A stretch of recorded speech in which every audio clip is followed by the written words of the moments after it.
Bonjour à toutes, bonjour à tous. Salut, bienvenue sur votre chaîne Afrique Forte et Dynamique. Aujourd'hui, nous parlerons de la maladie, le coronavirus. Je pense que de nos jours, presque tout le monde a entendu parler de cette maladie. Bon, moi je parlerai beaucoup plus, je ne suis pas médecin, donc je ne peux pas parler dans les détails pour parler de la maladie, mais je parlerai en me référant sur les différents thèmes que nous avons eu à aborder sur notre chaîne Afrique Forte et Dynamique. Nous avons parlé dernièrement de action or reaction.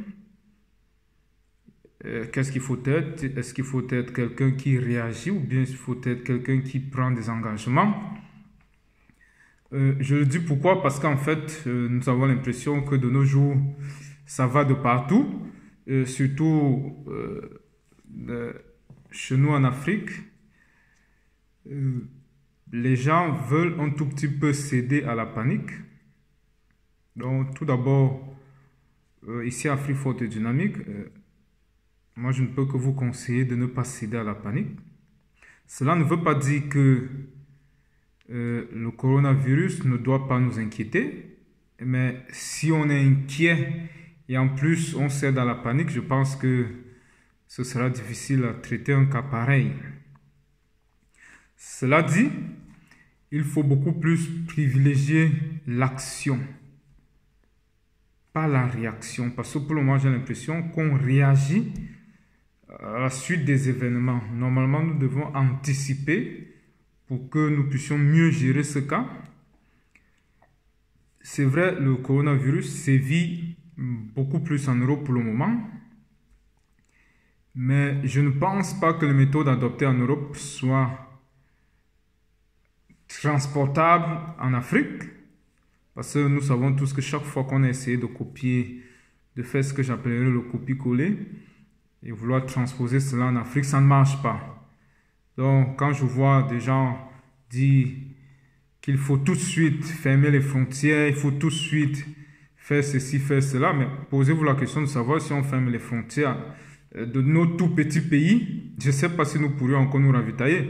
Donc, il faut rester dans le concret. Le plus important, je pense, c'est de ne pas d'abord céder à la panique. Et le plus important également, c'est de respecter les règles d'hygiène. Pour une fois, nous serons obligés de respecter les règles d'hygiène. Ce que nous n'aimons pas trop faire chez nous. Donc, pour une fois, les gens seront obligés, doivent être obligés de laver leurs mains plusieurs fois en une journée. De ne pas, bon, il faut apprendre à ne pas saluer, disons, pendant un certain temps, de ne pas forcément saluer les gens par la main, d'éviter les grands rassemblements où il y a beaucoup de personnes. Bref, ces règles-là, je n'ai pas besoin de les rappeler. Tout le monde de nos jours peut savoir ce qu'il faut faire. Moi, je parlerai beaucoup plus de prendre des initiatives. De ne pas subir les événements. Prendre les initiatives, ça voudrait dire quoi? Ça voudrait dire, dans votre quartier, vous pouvez sensibiliser les uns et les autres au respect scrupuleux de certaines règles, à savoir se laver les mains, parce que peut-être certains ne le savent pas, se laver constamment les mains, de laver les fruits bien avant de les manger, désinfecter ces fruits si possible, bref, les laver avant de les consommer. J'insiste beaucoup plus sur le fait de se laver plusieurs fois les mains en une journée. Ça, c'est possible. Ceux qui peuvent acheter des désinfectants et nettoyer leurs mains à longueur de journée. Ça, c'est faisable. Et pour cela, nous n'avons pas besoin d'attendre que l'ordre vienne de je ne sais de qui. Ce sont des règles que nous pouvons respecter dans nos familles. Parce que je pense que les familles sont concernées. Donc, chaque famille doit prendre ce genre de résolution, même dans des quartiers. Des gens peuvent s'organiser pour prendre certaines dispositions. d'où la nécessité d'agir que de réagir. Dernièrement, nous avons aussi parlé, sur cette chaîne, nous avons parlé de quels sont les objectifs de la chaîne. Nos objectifs sont de repenser l'Africain du 21e siècle. Une fois de plus, nous nous retrouvons dans une situation où nous sommes entraînés dans un processus que nous ne contrôlons pas. Une maladie vient d'ailleurs et maintenant doit mettre l'Afrique au pas. Ce que je trouve dommage parce que en dehors du coronavirus, nous avons beaucoup de maladies chez nous en Afrique. Actuellement, on n'en parle même plus. Qui tue pour le moment plus que le coronavirus. Beaucoup ne vont même plus en parler. Nous avons, pour ce qui est des pays francophones, nous avons par exemple le franc CFA qui crée plus de dégâts que le coronavirus pour le moment. Je n'aimerais pas parler de certains mots qui minent notre société ou notre communauté et qui créent plus de dégâts que le coronavirus pour le moment. Alors, être toujours dans ce mode de pensée que moi j'appellerais un mode de pensée désuète, ça ne nous avantagerait pas. Je pense qu'il est important pour nous de repenser notre façon de faire les choses, de ne pas toujours subir ce qui se fait ailleurs, parce que c'est ça qui est encore en train de se passer maintenant, comme ça se fait comme ceci ailleurs, forcément nous devons faire la même chose. Non, ce n'est pas le cas. Nous ne devons pas toujours faire la même chose. Nous pouvons aussi faire autrement. Nous pouvons même plutôt innover. Mais les cas de crise ont toujours été des cas où le génie des uns des autres doit beaucoup travailler. Alors, je pense que c'est le moment pour les Africains de faire jouer leur génie. Ceux qui ont des idées innovantes, proposez ces idées. Mettez ces idées en pratique. Peut-être ces idées aideraient les gens à sortir de cette situation. Voilà, par exemple, je ne sais pas où est-ce que l'on fabrique nos produits désinfectants. Je pense que c'est le moment de repenser cela. Est-ce que nos produits désinfectants sont fabriqués chez nous? Si oui, en grande quantité ou pas? Est-ce que nous avons la possibilité de fermer nos frontières? Et si oui, pouvons-nous résister à 1 mois de confinement? Sinon, que devons-nous changer dans notre façon de vivre? Dépendons-nous extrêmement de l'étranger? Si oui, que devons-nous faire pour que ce ne soit plus le cas? Je pense que ce genre de questions toutes ces questions doivent trouver des réponses. Et toutes ces réponses sont des opportunités pour les uns et les autres.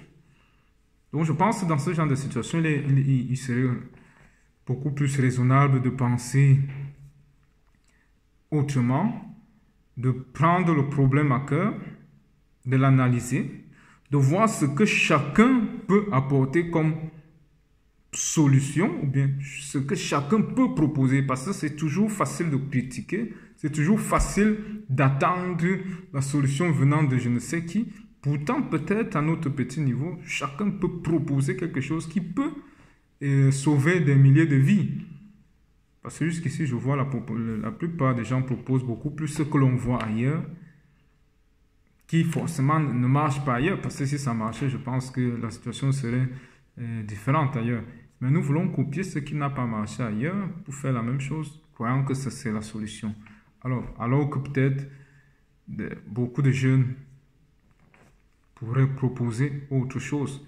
Et peut-être ces idées innovantes pourraient nous aider à sortir de cette situation.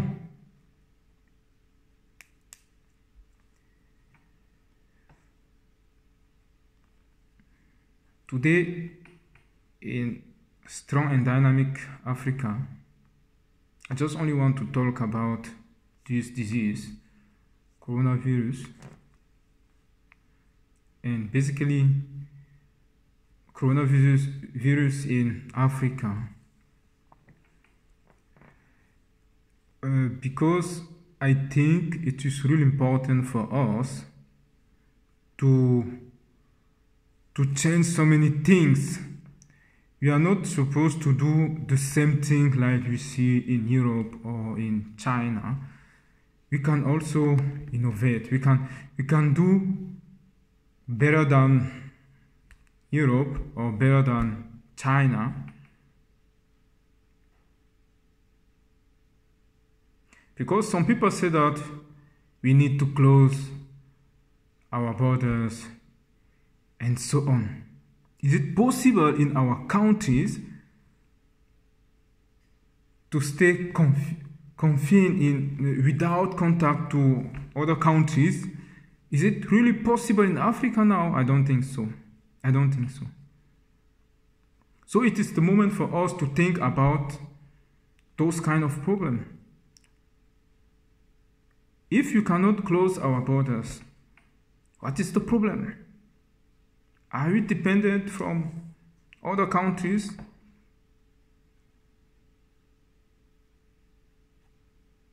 If you are dependent for other countries, what can we change?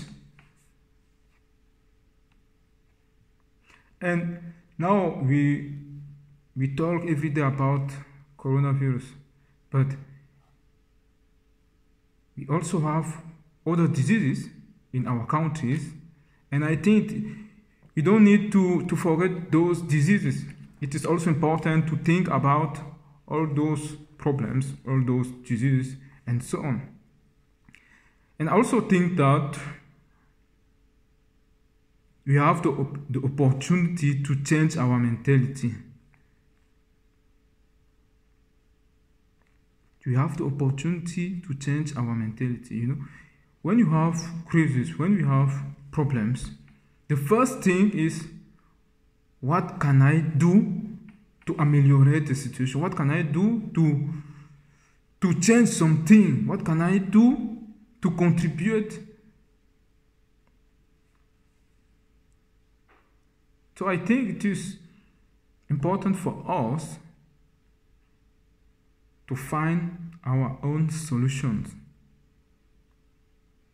So I think it is really important for us to find our own solutions. I don't think that it is really important for us to use the same solution people are using in other countries. I don't think so.